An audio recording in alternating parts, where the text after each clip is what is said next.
Rien à voir, mais comment t'as fait pour apprendre à parler anglais? Moi, j'essaye, j'arrive pas. Bah déjà, j'avais les bases. Tous tes verbes, prétérites, tout ça, etc. Ton tableau, tu le connais par cœur, à peu près. Et après, ça se fait automatiquement. Et à partir de 13-14 ans, je crois à partir de 14 ans, j'ai commencé à m'intéresser au basket, à regarder des matchs et tout. Du coup, je regardais que des rediffusions. Tous les matins, je regardais des best-of de 8 minutes des matchs et tout.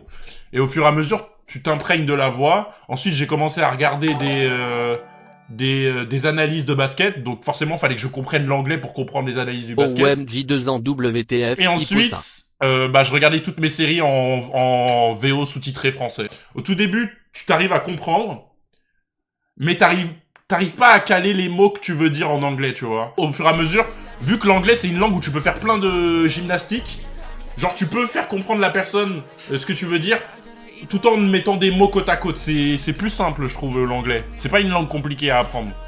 Mais faut avoir des petites bases, tu vois. Faut avoir des bases. Là-bas, merci pour le 30e mois. Mais c'est une question d'étape. Moi, quand j'avais à peu près 18 ans, genre quand j'avais 17 ans, 18 ans, je comprenais l'anglais parfaitement, à peu près. Genre quelqu'un me parle dans la rue comme ça, je comprends ce qu'il me dit. Mais juste, j'avais du mal si c'est des trucs basiques, genre des commandes au resto, des trucs comme ça, je sais faire. Mais si c'est avoir des vraies discussions et tout, j'avais du mal. Mais là, maintenant, pour le coup, bah, au fur et à mesure, je commence à parler à de plus en plus d'étrangers. Dans ma famille, la meuf de mon grand frère, elle est pas française, donc on parle anglais tous les deux. L'école t'a aidé, bah oui, c'est un bon socle.